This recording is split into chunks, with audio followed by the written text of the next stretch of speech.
아버지 하나님, 우리의 목자 되시어 푸른 초장으로 저희를 인도하시고 날마다 생명의 꼴로 쉴만한 물가로 인도하신 그 생수로 저희를 먹이시는 은혜에 감사드립니다. 아버지 하나님, 오늘도 주님 생명의 꼴, 생명 말씀 앞에 사모함으로 엎드려오니 거룩하신 진리의 말씀으로 하나님 사랑하신 아들, 딸을 새롭게 하여 주시옵소서. 세우신 종을 붙드시고 성령님 주관하시어 아버지의 말씀을 담대히 순전하게 전하게 하여 주시옵소서. 우리 구주 예수 그리스도의 이름으로 기도드립니다. 아멘. 할렐루야. 아멘. 우리가 살아가는 세상, 정말 시편 23편의 그 표현이 얼마나 기가 막히고 절묘한지 모릅니다. 사망의 음침한 골짜기. 그런데 주님께서 하나님의 사람을 통해 우리에게 소망의 약속을 주셨습니다. 내가 사망의 음침한 골짜기로 다닐지라도 해를 두려워하지 않을 것은, 그 다음 말씀이 무엇입니까? 주께서 나와 함께 하심이라. 할렐루야. 아멘. 오늘도 우리와 함께 하시는 주님께서 우리에게 베풀어 주시는 생명 말씀으로 우리의 심령을 새롭게 하시고 우리를 붙들어 일으켜 주시는 놀라우신 은혜로 함께 하실 줄 믿습니다. 아멘. 말씀에는 능력이 있습니다. 오늘 본문 디모데후서 3장 17절 말씀처럼 이는 하나님의 사람으로 온전하게 하며 모든 선한 일을 행할 능력을 갖추게 하려 함이라. 아멘. 하나님께서 하나님의 사람으로 우리를 부르셨는데 우리로 하여금 온전케 하시고, 그래서 하나님 기뻐하시는 그 뜻, 선한 일을 행하며 살아갈 수 있도록 하는 그 능력이 말씀에 있다. 주님께서 우리에게 확실하게 말씀하고 계십니다. 그런데 여기서 한 가지 궁금증이 생기게 됩니다. 성경에 등장하는 인물들 중에서 말씀에 대해서라면, 말씀의 전문가로 따지자면, 둘째가라면 서러워할 사람들이 있었습니다. 바로 바리새인들이었습니다. 바리새인들은 누구보다도 모세를 통해 주신 그 율법, 하나님이 우리에게 주신 말씀을 우리가 철저히 지켜야 한다라고 하는 그 열심에 사로잡힌 사람들이었습니다. 아니, 그렇게 보였습니다. 그런데 복음서가 전개되면서 우리는 놀라운 광경을 보게 됩니다. 예수님께서 가장 신랄하게 꾸짖고 호통친 대상이 바로 바리새인들이었습니다. 왜 예수님께서 그토록 그들을 책망하셨겠습니까? 가장 말씀을 전문적으로 알고 누구보다도 가장 말씀을 잘 외우고 말씀을 정통하게 알고 있다고 생각되는 그들이었는데 말입니다. 그리고 그렇게 말씀을 잘 알고 있다고 자부하던 그들이 도대체 왜 생명의 주님 되시는 예수님을 거부했겠습니까? 오늘 본문에 그 열쇠가 있습니다. 디모데후서 3장 5절에서 이렇게 말씀하고 있습니다. 한번 자막 보시며 함께 읽습니다. 경건의 모양은 있으나 경건의 능력은 부인하니 이 같은 자들에게서 내가 돌아서라. 아멘. 저희가 오늘 12절부터 읽었습니다만 3장 1절부터 사실 쭉 이어지는 내용이죠. 그리고 3장 1절부터 내용도 많이 익숙하게 아시는 내용입니다. 말세에 고통하는 때가 이른다 이야기하고 있습니다. 이 세상 마지막 때, 사실 이 사도 바울이 디모데에게 편지를 쓰고 있는 이때부터 이미 예수님 이 땅에 오신 그 시점부터 말세는 시작된 것입니다. 예수님이 초림 먼저 오신 그때부터 다시 오실 재림의 때까지가 성경적으로 볼 때 말세입니다. 지금 이미 그 때가 사도 바울의 시대에도 시작되었다 할 수 있지만 또 조금 더 나아간 미래에 그것이 극심해질 것을 사도 바울은 바라보고 있습니다. 어떠한 고통하는 때입니까? 사람들이 자기를 사랑하며 돈을 사랑하며 자랑하며 교만하며 비방하며 부모를 거역하며 감사하지 아니하며 거룩하지 아니하며 무정하며 원통함을 풀지 아니하며 모함하며 절제하지 못하며 사나우며 선한 것을 좋아하지 아니하며 배신하며 조급하며 자만하며 쾌락을 사랑하기를 하나님 사랑하는 것보다 더하며, 이렇게 말씀하고 있습니다. 이 특징들을 보면 하나님을 전혀 알지 못하는 이 세상 사람들의 특징을 이야기하는 것처럼 보입니다. 그런데 그 뒤에 이어진 말씀이 방금 읽은 3장 5절 말씀입니다. 경건의 모양은 있으나 경건의 능력은 부인하니 이 같은 자들에게서 내가 돌아서라. 그러니까 지금 여기서 쭉 나열된 이 특징이 누구에 대해 말한 것이냐 하면 하나님을 노골적으로 대놓고 믿지 않는 사람들을 말하는 것이 아니라 경건의 모양은 있으나 겉으로 볼 때는 하나님을 믿고 예수님을 믿는다고 고백하는 어떤 사람들이라는 것입니다. 그런데 그들이 말세에, 이미 시작된 지금 이때에, 오늘날 우리가 살아가고 있는 이때에 경건의 모양은 있지만 경건의 능력은 부인하는 그런 사람들이 대거 등장한다. 그리고 그들의 특징이 바로 이런 것이다 말씀하고 있습니다. 바로 이 특징을 고스란히 가지고 있었던 것이 또한 다름 아닌 바리새인들이었습니다.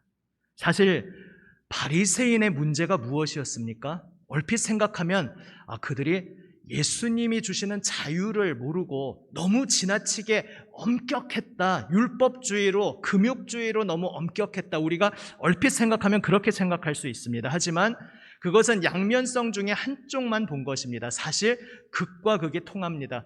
성령이 주시는 능력으로 새로워짐이 아니라 사람이 자기의 힘으로 인간 편에서 자신의 공로를 쌓는 그러한 종교적인 접근으로 금욕주의적으로 간다든지 무엇을 스스로를 억압하고 억누른다든지 무언가 종교적 규칙으로 억압하는 것은 엄격해서만 문제가 아닙니다. 겉으로 볼 때는 자기 자신에게도 엄격하고 남에게도 엄격한 것 같고 그래서 숨 쉴 틈이 없는 것 같고 그래도 적어도 종교적으로 참 반듯한 그런 사람처럼 보일지 모르지만 그러나 또 한쪽 측면이 있습니다.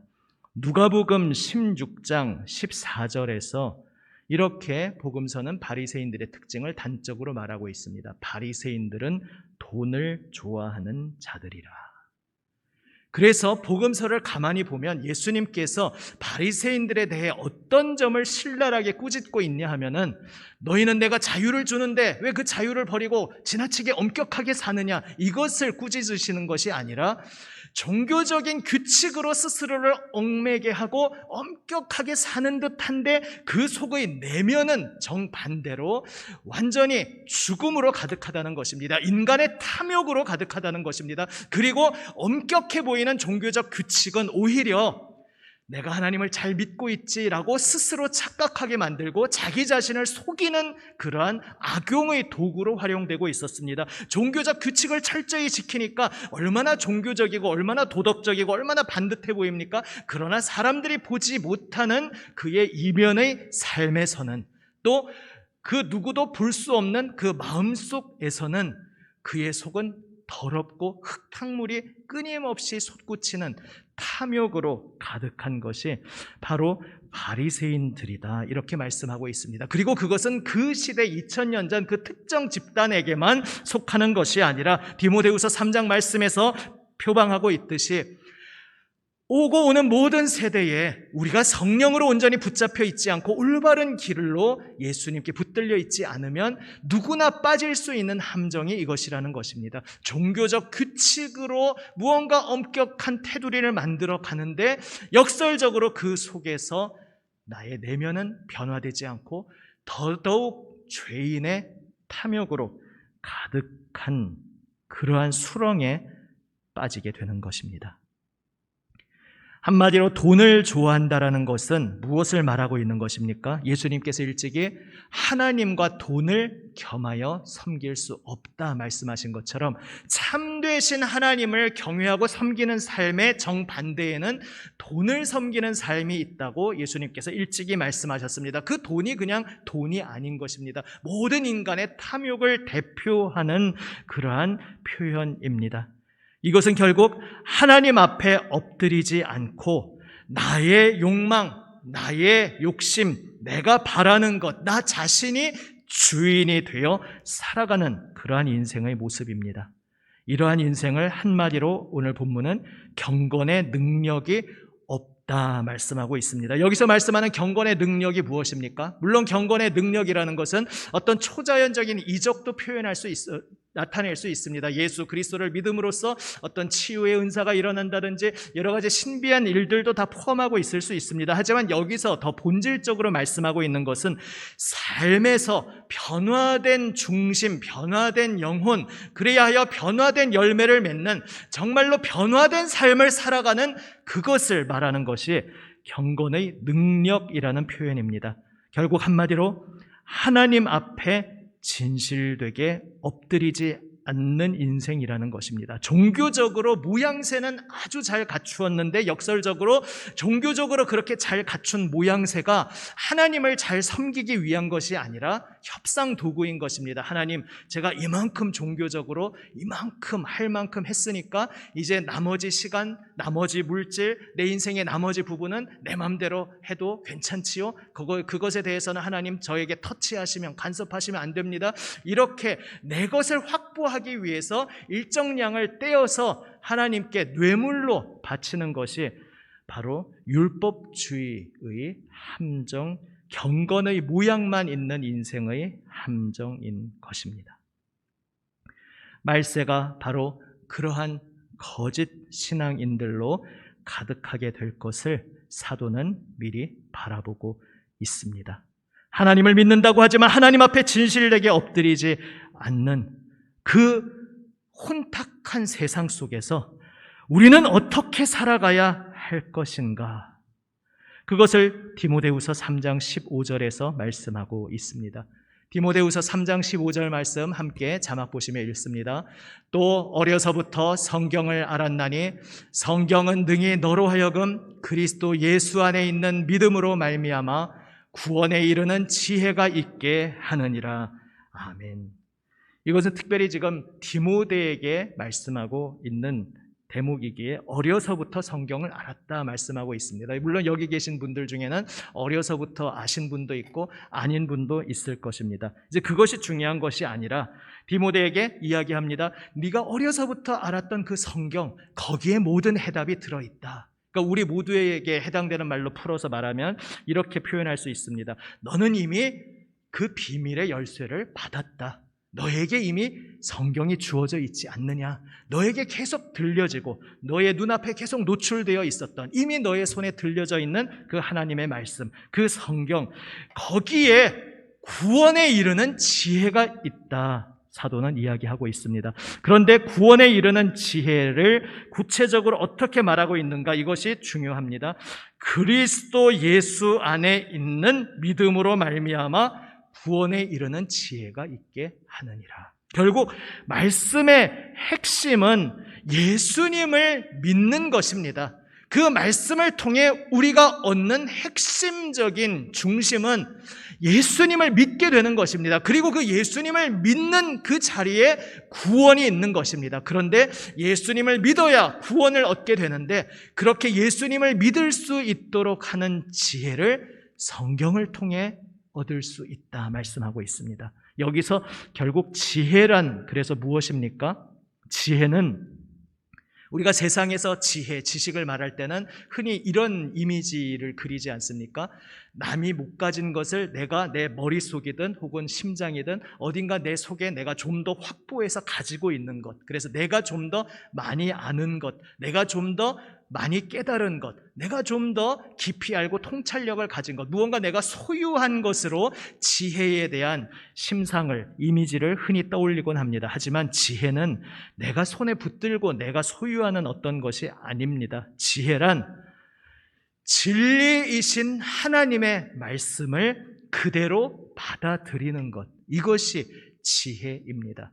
이것은 지혜라고 하면 우리가 흔히 떠올리는 유명한 본문 중에 하나, 솔로몬이 하나님께 지혜를 구했다라고 하는 그 장면에서도 알 수 있습니다. 몇 번 말씀드렸듯이 거기서 지혜라는 단어가 직역하면 듣는 마음이다, 이렇게 되어 있다는 것 말씀드렸습니다. 지혜란 듣는 마음입니다. 귀를 열고 마음을 열고 하나님께서 나에게 주시는 하나님의 음성을 듣고자 하는 마음, 그래서 하나님께서 이 온 세상을 통해서 또한 나에게 무엇을 말씀하고 계시는지 그것을 하나도 놓치지 않고 모든 나에게 내가 오늘 만나는 사람들, 그 관계, 그 주고받는 대화, 나의 모든 사건들 속에서 하나님이 계속 나에게 말씀하고 계시는구나, 그렇게 하나님 앞에 레이더를 켜놓고 있는 그것이 바로 지혜입니다. 나의 똑똑한 능력이 아니라 오히려 하나님이 주시는 것을 겸손히 받기 위한 나의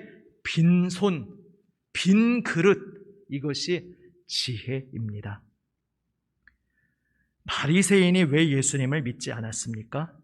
혹시 여러분 주변에서 저분은 참 훌륭하고 참 괜찮은 분인데 내 전도하면 예수님 믿을 것 같았는데 왜 이렇게 예수님을 안 믿을까? 이런 분들 한번 떠올려 보십시오. 아니, 멀리 갈 것 없이 여러분의 과거를 떠올려 보셔도 어쩌면 해당될지도 모르겠습니다.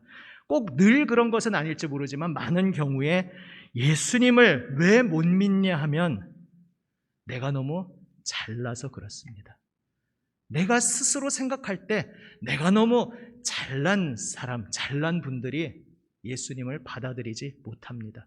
예수님을 믿는다는 그 전제에는 내가 죄인임을 고백하고 내가 무가치한 자이고 이 죄인이고 무가치한 자를 향하여 하나님께서 무조건 주시는 선물, 은혜, 값없이 주시는 그 은혜로 인해 나를 대신하여 죽어주신, 내 죄값을 담당해 주신 그 예수님의 은혜로 내가 구원받았다는 바로 그것을 우리가 인정해야 예수님 앞에 엎드릴 수 있는데, 내가 너무 잘나면 그 복음의 진리는 거부감이 들게 마련입니다.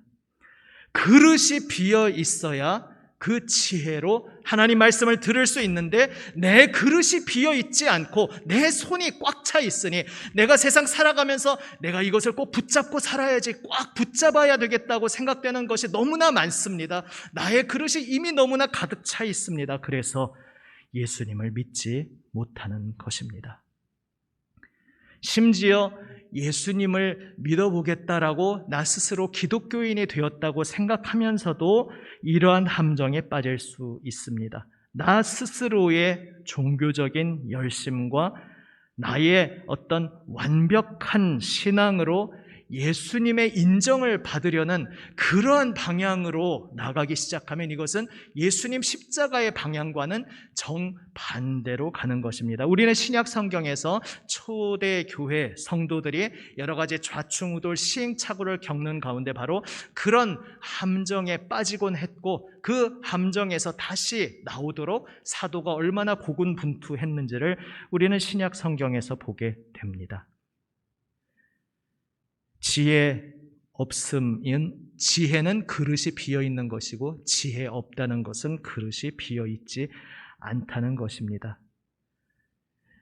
하나님을 믿는 데 있어서 때로 금욕적인 요소가 당연히 동반될 수 있습니다. 하고 싶은 대로 다 하는 것이 주인이 없는 삶이라면, 참되신 주인을 인정하는 삶에는 다 하고 싶은 대로 옛사람의 욕심대로 다 하지 않고 때로 어떤 것들을 금욕하는 요소가 분명히 있을 수 있습니다. 하지만 금욕 자체가 목적이 되는 금욕주의는 참되신 예수님을 붙잡는 십자가 신앙과는 거리가 있습니다. 그것을 골로새서 2장 21절에서 23절에서 이렇게 말씀하고 있습니다. 당시 이제 교회의 참된 가르침을 훼손시키려는 잘못된 그러한 가르침에 대해 사도는 이렇게 일침을 가하고 있습니다.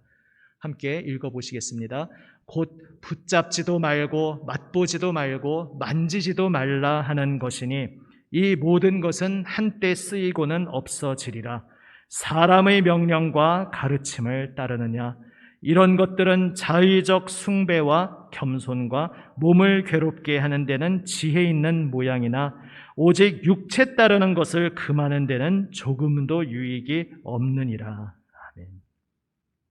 여기서 말씀하는 겸손은 참된 의미의 좋은 겸손이 아니라 풍자적인 표현인 것입니다. 남이 볼 때에 저분은 저렇게 자신을 낮추시고 참 겸손한 분이지, 이런 칭송을 받는 데에 어떤 내가 종교적 규칙을 엄격하게 세워서 그것을 지켜나가는 그러한 금욕주의적인 삶이 그러한 데에는 쓸모가 있을지 모른다는 것입니다. 내 몸을 괴롭히는 데는 아주 전문가가 될 수 있다는 것입니다. 자의적 숭배, 자기를 숭배하며 교만의 수치를 높이는 데에는 쓸모가 있을지 모르지만 육체 따르는 것을 금하는 데는 조금도 유익이 없느니라. 하나님을 거부하고 내가 나의 주인 되어 살아가고자 하는 그 나의 탐욕의 죄의 욕심이 내려놓아지고 변화되는 그러한 참된 경건의 능력으로 나아가는 것과는 거리가 멀다. 참된 십자가 보혈의 신앙이 아니라 금욕주의적으로 종교적 규칙을 잔뜩 세우고 그것을 지키면서 내가 하나님을 잘 섬기고 있지, 이렇게 자신을 속이는 그러한 거짓된 신앙에 대해 이렇게 사도는 말하고 있는 것입니다. 오늘 디모데후서 3장에도 중간에 읽지 않은 부분에 보면은 어떤 어리석은 사람들에 대한 이야기가 나옵니다. 항상 배우지만 죄를 중해지고 여러 가지 욕심에 끌린 바 되어서 끝내 진리의 지식에 이를 수 없다. 그들의 특징을 이렇게 말하고 있습니다. 오늘날 우리식으로 말하면 꾸준히 정기적으로 성경 공부도 열심히 한다는 겁니다. 기도도 정기적으로 아주 규칙적으로 열심히 한다는 겁니다. 그런데 그 속에 예수님이 다가와서 예수님 내 마음 문 앞에서 마음 문을 두드리고 계시는 그 예수님 앞에 마음 문을 열고 주님께 항복합니다. 주님이 저의 인생의 주인 되어 주시옵소서. 이 자리까지 나아가지 못하니까 성경 공부도 계속하고 기도의 자리도 계속 나아가는데 그것이 그저 자아도취적인 것에 그치고 만다는 것입니다. 종교적 열심 가운데 자기 숭배, 자아도취, 자기 만족, 잠시 그러한 것은 반짝할지 모르지만 결국은 공허하게 된다는 것입니다. 그리고 이러한 삶은 불안, 욕망, 좌절, 분노, 미움, 남을 못마땅히 여김, 이 세상이 다 아주 쓰레기 같아 보임, 이러한 교만의 자리로 가지만 진정 예수님께서 우리를 인도하시는 참된 신앙의 길과는 정반대로 가는 길이라는 것입니다. 참 지혜는 주님 앞에 겸손히 엎드립니다. 빈 그릇으로 주님, 저에게는 예수님이 필요합니다. 저에게는 자랑할 공로, 자격 아무것도 없지만 오직 예수님의 보혈, 예수님의 그 보혈 은혜로 저는 주님의 품으로 나아갈 수 있습니다. 이렇게 고백하는 것이 참 지혜입니다. 그래서 오늘 말씀을 가까이 하는 참된 능력을 예수 그리스도를 믿는 믿음 안에서 구원에 이르는 지혜라 이야기한 것입니다. 아무리 바리새인들처럼 그 누구보다도 성경을 열심히 암송하고 공부한다 할지라도 그것이 예수님 앞에 겸손히 엎드리는 방향으로 가는 것이 아니라 자기 숭배, 자아도취적으로 가면 그것은 오히려 독이 된다는 것입니다. 점점 더 예수님과 멀어지게 하는, 성경으로 내가 무장하고 있는데 성경을 내가 갑옷처럼 두른다고 생각했는데 오히려 그것이 나로 하여금 예수님과 점점 멀어지게 하고 교만하게 가는 그러한 함정에 빠진다는 것을 오늘 주님의 말씀 가운데 주님께서 우리에게 사랑으로 경고하고 계신 것입니다. 말씀에는 능력이 있습니다.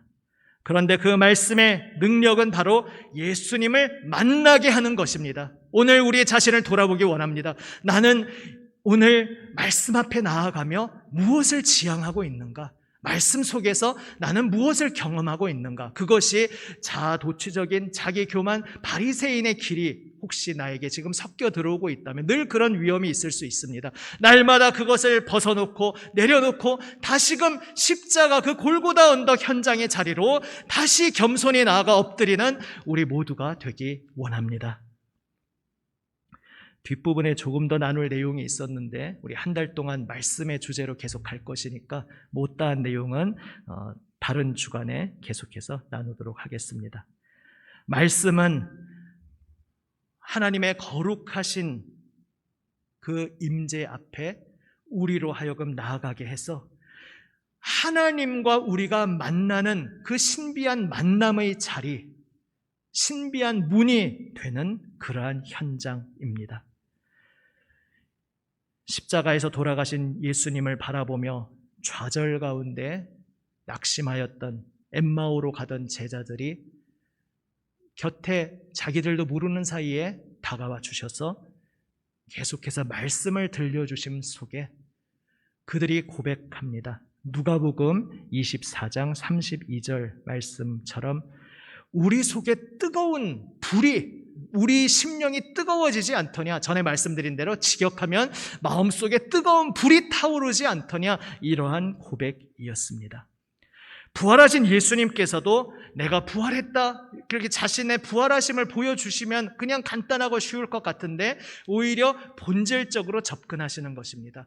왜 메시아가 십자가에서 죽으셔야만 했고, 십자가에서 죽으신 메시아가 죽음의 권세를 깨트리고 부활 승리하심으로써 참된 승리를 이루실 것을 이미 하나님께서 성경에서 말씀하고 계셨다는 것을 예수님께서는 자신의 정체를 숨기시면서 그 두 제자에게 차근차근 말씀해 주십니다. 그리고 그 말씀 속에서 그들은 부활하신 예수님의 그 승리하심을 확신하게 됩니다. 그리고 그제서야 그들은 내 곁에서 말씀하여 주시던 분이 예수님이라는 것을 깨닫게 됩니다. 그리고 바로 그 놀라운 신비의 자리가 계속해서 오늘 우리에게 이어지고 있는 것입니다. 왜 예수님께서 굳이 두 제자에게 처음부터 정체를 밝히지 않으셨겠습니까? 오늘날 우리도 나의 살아가는 삶 속에서 나 자신을 향하여, 또 내가 사랑하는 이들을 향하여, 또 내가 삶의 현장에서 만나는 이들을 향하여 하나님이 살아계십니다, 예수님이 부활하셨습니다, 이것을 들려주고 응원하고 싶고, 나 자신에게도 들려주고 응원하고 싶은데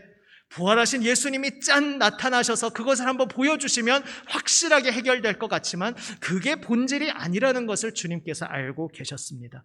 그래서 주님께서는 그 두 제자에게 말씀을 가르쳐 주셨습니다. 그래서 오늘 우리에게도 그것이 열쇠가 되는 것입니다. 오늘 우리는 육신의 눈으로 내 곁에 생생하게 살아계신 예수님을 육신의 눈으로는 지금 보지 못하고 있을 수도 있습니다. 그러나 그것이 본질이 아닙니다. 부활하신 예수님은 분명히 우리와 함께 살아계시고 오늘도 말씀 가운데 우리 곁에 와 계십니다. 그리고 우리가 말씀을 펼쳐서 읽을 때에 그 말씀 속에서 우리에게 다가와 주시는 생생히 살아계신 부활의 주님의 손길을 우리는 오늘도 경험할 수 있습니다. 그것을 선물로 예비하셨다. 이제 오고 오는 모든 세대에 우리가 육신으로 예수님을 더 이상 만날 수 없을지라도 주님은 분명히 우리와 함께 계시고, 우리가 말씀을 펼쳐서 그 말씀의 가르치심을 받을 때에 내 곁에 생생히 살아계시는 부활의 주님을 오늘도 뜨겁게 만날 수 있다는 것을 주님께서는 그 엠마오로 가시는 길에서 두 제자에게 전수해 주셨던 것입니다. 그리고 그것을 전수받은 제자들도 이제 더 이상 그들의 눈에 예수님이 보이지 않는 그 이후의 시간에도 늘 주님의 말씀을 붙잡고 하나님의 말씀을 선포하며 그 말씀 속에서 오늘도 나를 어루만져 주시는 주님을 만날 수 있었던 것입니다. 사랑하는 여러분, 오늘 부활하여 능력으로 이 세상을 다스리시는 우리 주 예수님께서 여러분의 삶의 현장에 함께하고 계시다는 사실을 믿으시기를 바랍니다. 그 주님은 분명히 살아계시며 우리와 함께하고 계십니다. 그런데 중요한 것은 그 함께하시는 주님을 내가 오늘 진짜로 만나고 그 만남을 경험해야 하지 않겠습니까? 말씀 속에 능력이 있다. 주님께서 약속하여 주셨습니다.